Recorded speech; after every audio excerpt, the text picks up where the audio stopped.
mis amores, bienvenidos. Welcome back to episode 3 of MIYA, the podcast, with myself, Abbie Knights, and the lovely ladies.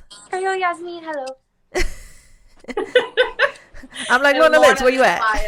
Lornalitz Baez right here. Hey. I'm like, what's up, people? I'm like, where the party people at? So today is all about La Cultura.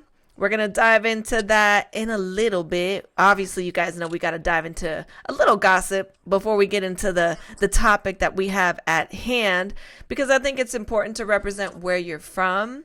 But let's talk about some of the stuff going on. First of all, this right here pretty much like blew my mind. Did you guys know, let me see how this is worded, that a woman, I want to make sure I'm saying this correct, a woman actually received, and this is a legit story, can't make this up if I wanted to, a bionic eye implant into her brain. Yeah, I heard about that. What? Yeah, so basically, I think she's the very.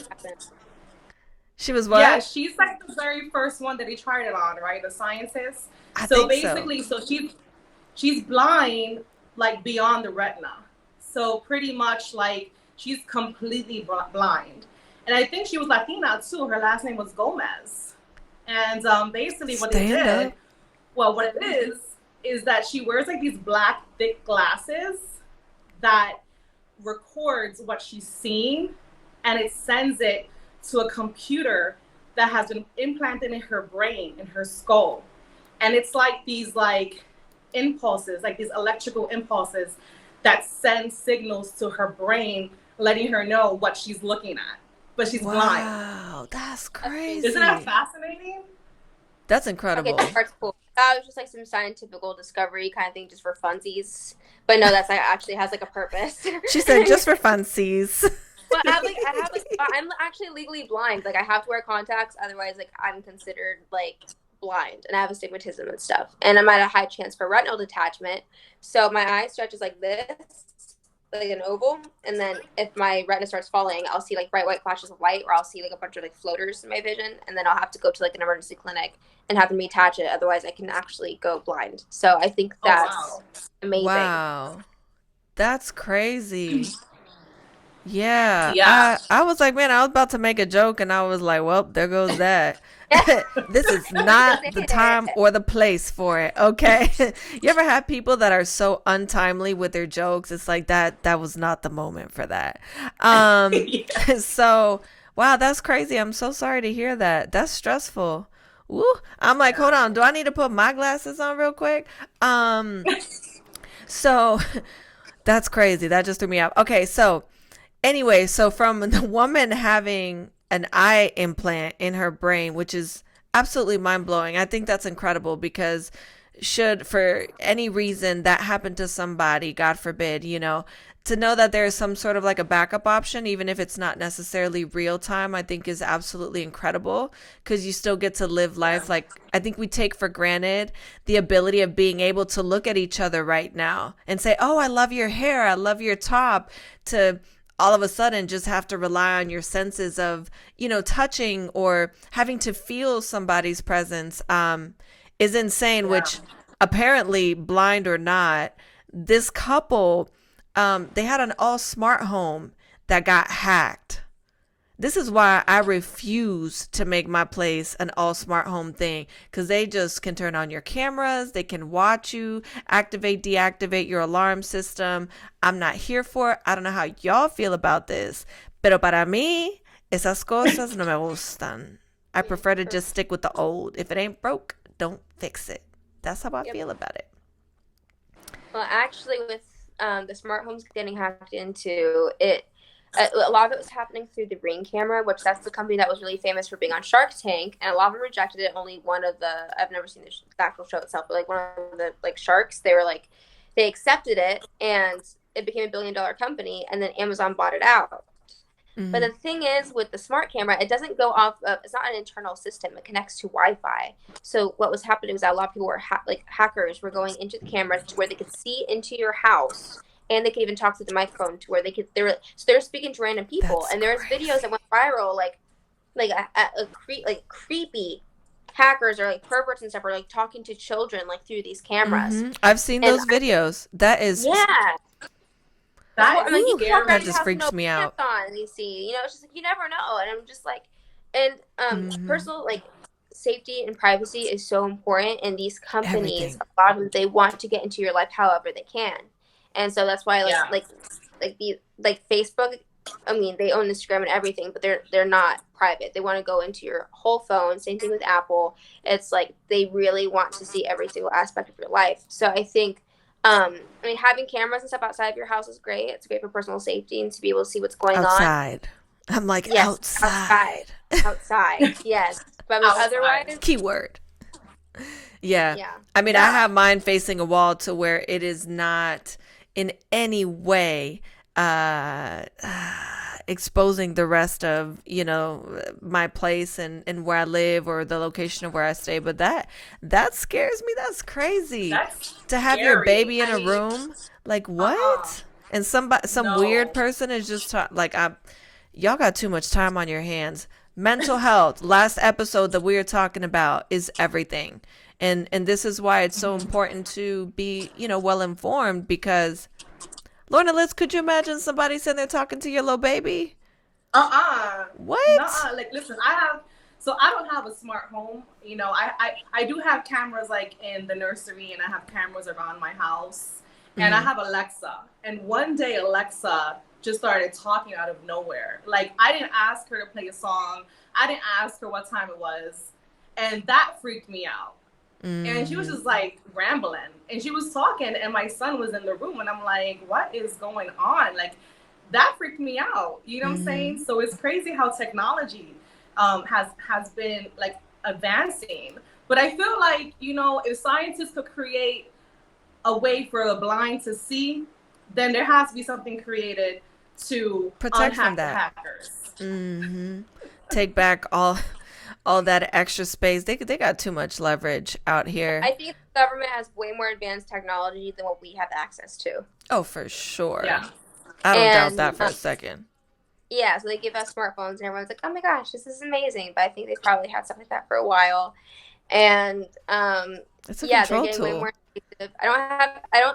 It's really kind of like the government and all these high-tech, big tech companies getting just more invasive into what's going on in our lives. I personally don't have any like Alexa or Google. I don't have anything like that. Me either.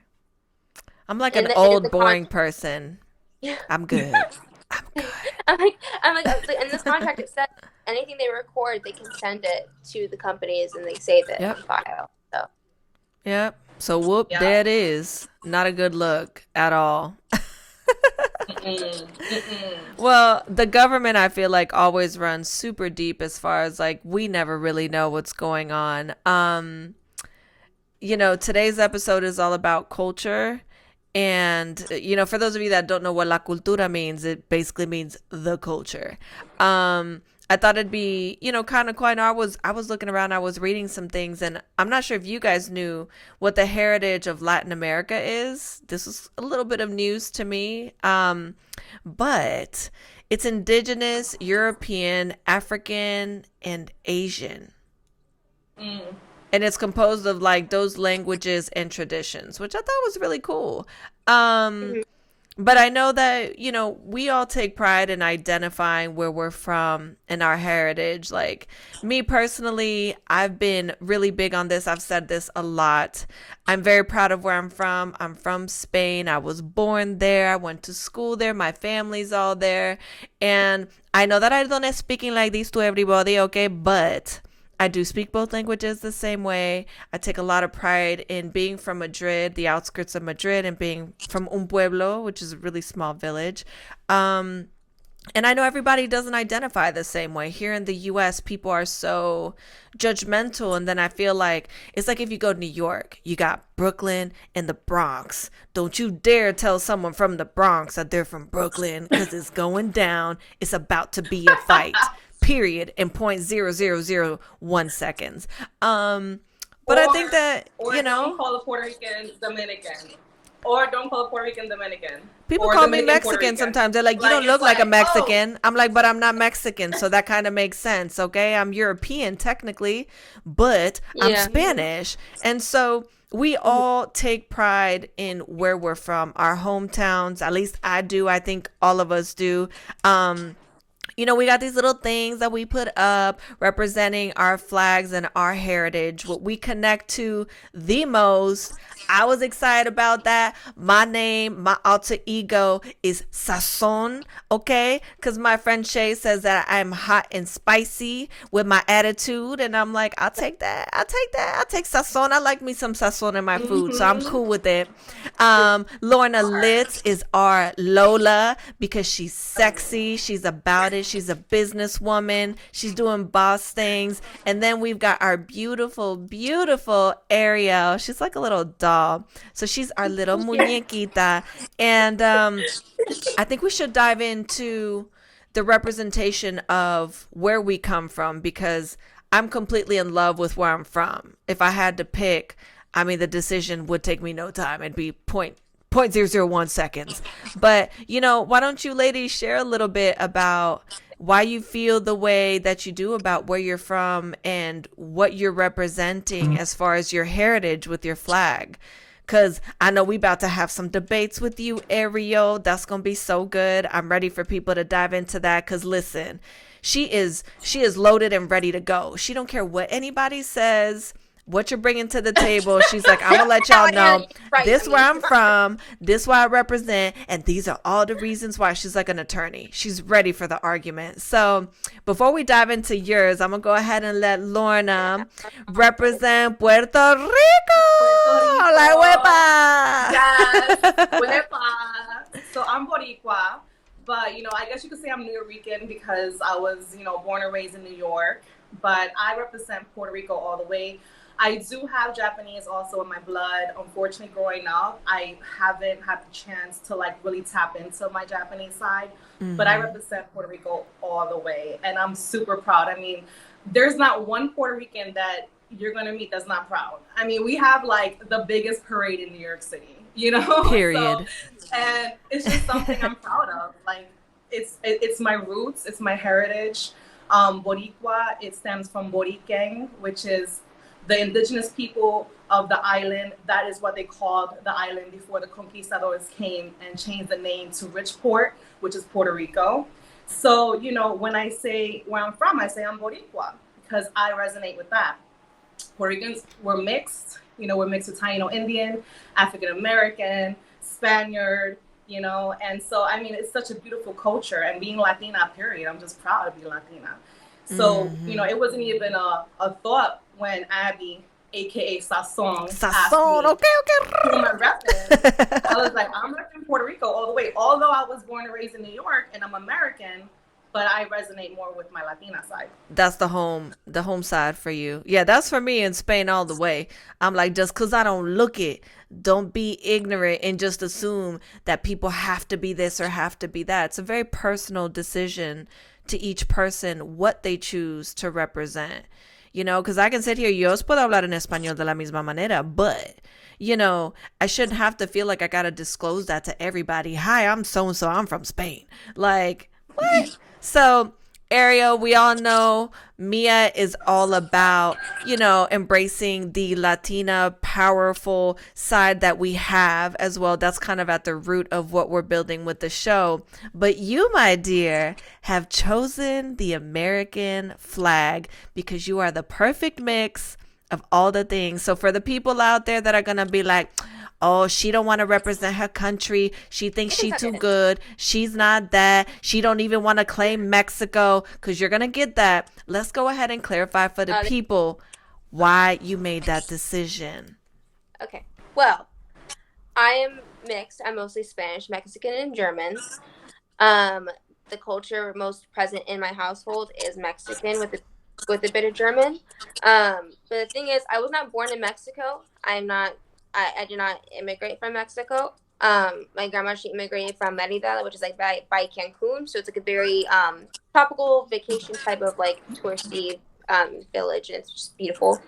I've never even been to Mexico myself. A lot of Mexicans, when we immigrated, when they immigrated, that was a lot of racism, and so a lot of Mexicans were just ashamed of their heritage, and so they didn't teach anyone Spanish, and that's what happened with my grandma. She didn't teach anyone Spanish, so then we got kind of like screwed over in that aspect. And I know a lot of people where that happened to them, but what the thing is with Texan Mexicans is like we're our own, and it's very different from being like a Californian Mexican, and we're very mixed and can be all different things.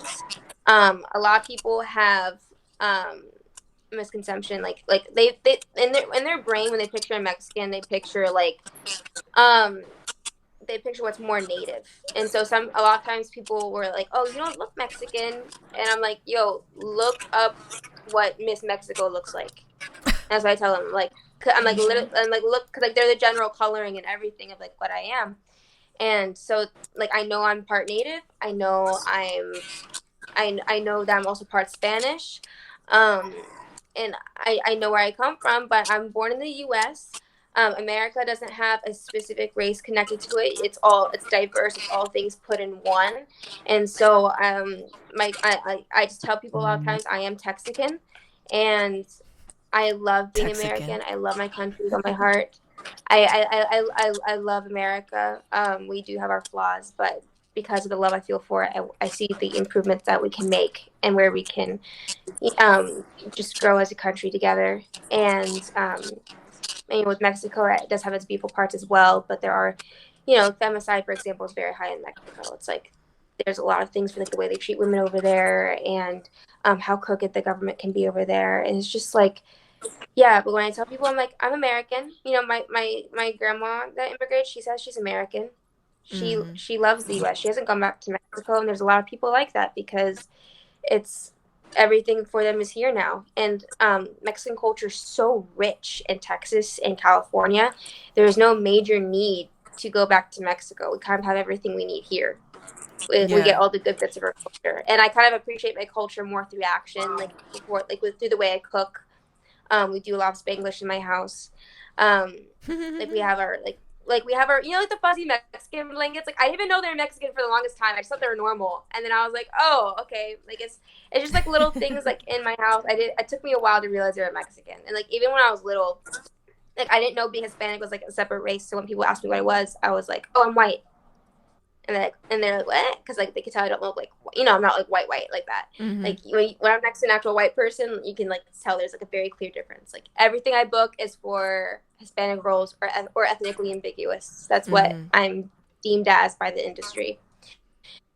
So yeah, I feel like America is like a good representation of all the different beautiful cultures that we have here, and there's no specific like mold to it. So that's why I just have the American flag. She's like, and that's that, people. Do you think that having these titles creates division between people? Like having to say you're this or you're that, just like with the skin color thing, like calling people black when they're essentially brown, and being like, well, you're white, or you're this skin tone, or you're mocha, or you can't be this. I mean, I feel like titles always seem to create a little bit of division and separation. I'm, like I said, super proud of where I'm from. I love, but that's also, I grew up there too. I was born there. My family's there. That's home for me, I did go to school there as well and all of that. But I do think that today's society creates a lot of animosity by always having to put people in a box, whether it's your size, your skin color, the way you speak, where you're from. So like Lornalitz, what's your opinion on this? Because I know we talked a little bit about it. I know you're definitely passionate about, being from Puerto Rico and having those roots. Yeah. What's your take on, people's response like that? I feel like it gets kind of crazy out here. Yeah, I think it is kind of crazy. Like I'm a big advocate for diversity because I am mixed, and I see a lack of diversity within the entertainment industry. It's slowly changing, but it still needs to like progress because like Ariel said, her grandmother, she experienced a lot of racism. And that's why she felt the need to say that she's American and not embrace the Mexican side. And so, you know, I feel like there's an importance now for us to change the narrative and embrace the fact that we are diverse. And in order for us to do that, it needs to start from home. Like, for example, like I was born and raised in New York. I'm American. I didn't learn Spanish until like later on because I made a choice to. But in my house, my mother, she spoke Spanish. That's her first language. And when she speaks English, she has an accent, which I hope when I was younger, I wish that I was able to learn Spanish first because I think the accent is so sexy for like a Latina to speak English when her, you know, she has the Spanish accent. Mm. But I made the choice to want to learn Spanish. No one forced it on me at home. Like I made that decision to want to like know my roots because of the fact that I work in an industry where I walk into a room and they don't know like where I'm from, and I had to explain it to them. It wasn't until I decided to be a model that I would get asked like where I'm from. Mm-hmm. Growing up in Brooklyn, like people just automatically assumed I was Latina. When I speak, they could hear my accent and they're like, okay, she's Puerto Rican or she's Dominican. But when I started working in the industry, I had to like explain to them, like, you know, although my skin is brown, I'm not African American. I have African American in my blood, but I'm Hispanic. And yes, Hispanics look like me. You know, like they don't all look like Sofia Vergara. You know, so like there, you know, there's a huge lack of diversity within the entertainment industry. You know, when I get called in to go to castings or you know or auditions for acting, and they're just like, okay, we're looking for Latina, and then I walk into the room and all the girls are like light skinned. Like there needs to be more like trigueñas Latina actors, you know, trigueña Latina models to represent the diversity of it. Yeah. Yeah, I agree with that. I mean, we all have a different perspective. I'm sorry, I didn't mean to laugh when you were saying that, but anytime somebody talks about Sofia Vergara, all I can hear is, but I need to go, like, to get this here. Like, that's a good impersonation. It just always reminds me of her. And I love her, don't get me wrong. She's beautiful, like, yeah, I do too. Colombian. Yeah. My son is half Colombian. You know what I'm saying? So, like, I love Colombians, but what I'm trying to say is that there's a lack of diversity still within the Latin culture. And like racism does exist within each other, within Hispanics. Mm-hmm. Like yeah, literally as it is. Mm-hmm. You know, like there is like, you know, this thing between like the white privilege within the Latin culture as well. Like if you're lighter skin, you get a little bit more opportunities than the darker skin. Yeah.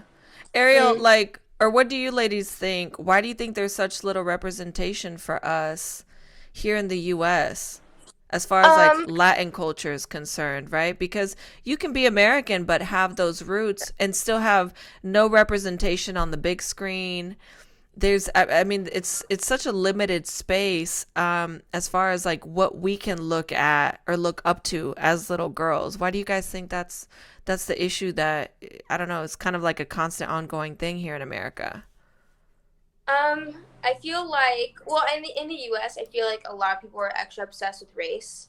Mm-hmm. And what I notice a lot, too, like in the industry, there's a lot of, like, pandering that goes on. Like, they feel the need to cast a person of color just because they feel like a pressure to. Mm-hmm. Instead of just, like, doing it just because it feels right. They feel like, oh, no, we need to do this because, like, we're just, like, acting like they're automatically more privileged just because they're white. But it's like, I know in the US I do have a lot of opportunities here, and I don't feel like I'm actually like treated like crap all the time. But the thing is, what they do a lot of times with roles is like they'll just be like ethnically ambiguous, or they're just like anyone but white, and they'll just put like all the different races together and then they choose one instead of like looking for like a specific look. And I see that happen a lot.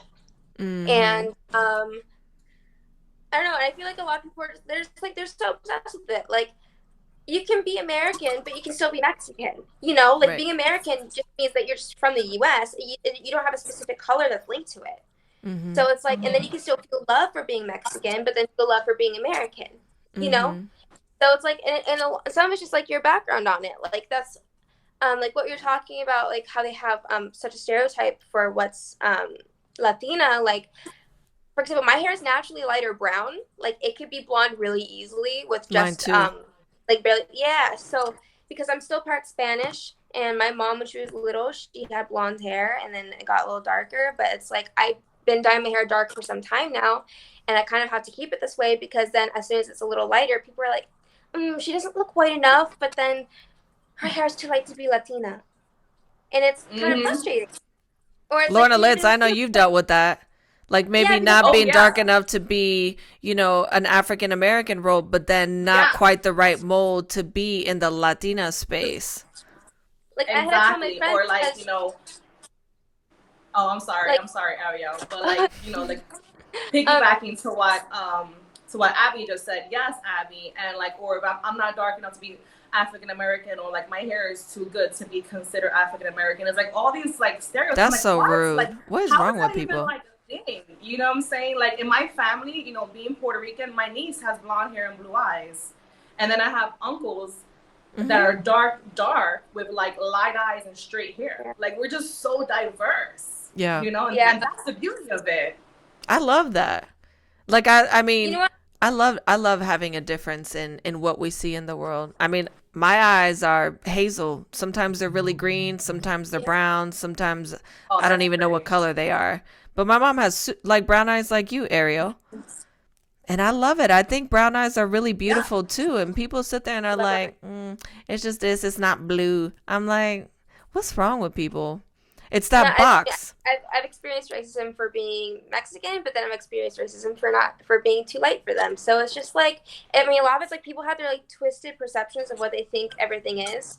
And in Hollywood, I think part of what's twisted is like a lot of the executives and like the higher ups, they're um like a lot of them, I think it's like the word explains like they're kind of like white leftist types to where they like it's like there's different kinds of racism. Like there's some of it's like, oh, they treat me like crap because I'm Mexican, so they're like like treat me like I'm ghetto or something. And then other times they're gonna be like, oh, you poor soul, you're so sad because you're Mexican, so you're treated like treat me like I'm immediately at a disadvantage because I'm Hispanic.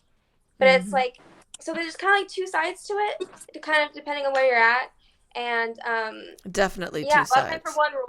for like one role for a film, they'll be like, "Oh, we have to have an ambiguous role for this because we can't just cast all white people." Or they'll be like, "Oh, we have to make sure we cast a lot of people that are Yeah. obviously African American because we can't piss people off." And like, and they're Yeah. just like so overly obsessed with it. It's like what is the For the word for it? token black It's girl. called yes, and it's like almost like the thing it's called affirmative action, right? Like where they have to hire people of color. They can't hire all like of a certain ethnicity. Is that Yes, I called think affirmative action? so. I think Yeah. so. So it's like that thing pisses me off too because I feel like it's kind of racist in its own way because if I get hired for a job, I want it to be because I'm actually completely qualified for it. I don't want to get hired just Hmm. because you need a Hispanic person. Hmm. Yeah. Or a You know? Hispanic appearing person. Yeah. That's so Mm-hmm. annoying. Like Yeah. because then it's like it's picking people away because of colors. Like instead, just hire people based off how good of a job they do, instead of separating them into different categories. It's like Hmm. and it's there's a lot of parents that are trying to get critical race theory removed from schooling because they feel like it creates like a lot of diversity. So Well, they're I mean, starting to remove a lot of things off of the curriculum, which I think is just absolutely just mind blowing, and it lends itself to show kind of where we are as people and as a society, as a country, as a unit. They claim unity, but we're anything but unified. It's like so many Yeah. things are being created to construct formal division within people, from financial gain to ethnicity, whatever your ethnic background is, the way you look, your skin color, where you work, where you go to school, the area you live in, the type of car you drive, what you wear. I mean, everything is a different categorization of where they feel like you belong or where you should be, and not really ever looking at people. I feel like for human beings it's more of like a thing, what do you have, where do you live, what do you do, where are you in life? And a lot of those things have absolutely nothing to do with character, integrity, mental development of people. We talk a lot about mental health, especially in the time that we're living in, and so I think that bottom line is, it's important to focus on just embracing cultures and diversity. And I think more than anything, when it comes to culture topics and heritage topics, I think my advice to people that I always give myself to is to just learn about it. And if you can't speak to it from an informed place, like what I do is I just don't contribute to it at all. I just mind my business. I'm like, you know what? I don't really know what I'm talking about. So like when people talk about politics, I hate politics and I just stay in my lane. I mind my business because I know I'm going to sound like an idiot. And so I just spare myself the situation. But yeah, moral of the story is, people, just be well informed and be open to receiving diversity. Be open-minded instead of always feeling like you got to put people in a box and judging them off of that. So it's been an awesome conversation today. Yes. What are you going to say? I was like, I think it's good to be open-minded, but then not to be overly concerned over race. Because I think people think about it too much, but instead just like, oh yeah, she happens to be Black or Asian or whoever, but just have an appreciation for different cultures, or do your own research and stuff. But a lot of people are just so insanely obsessed with it nowadays. I mean, my whole thing is, but it's because of the division that's been created, right? My biggest concern is, why does it matter saying that you're from somewhere? Why can't you just be Ariel? I understand from a pride standpoint, feeling a certain way about your heritage, but as far as everything else is concerned, it's really not anybody's business. That's how I look at people, as human beings, not your skin color, not your culture, not where you're from, who you are as a person, period. And on that note, you guys, we will be back next week for another episode. It's going down. Next week's episode, I feel like it might be kind of fun, kind of flirty. I don't know. We're not going to give you guys any spoilers. You'll have to come back and check in on what the next topic is going to be. It's going to be good, though. We can definitely guarantee that. And spicy, okay? Because that's how we keep things around here. So we'll see you guys next week. Same place, same time. Besos. Adios. Hasta luego. Bye.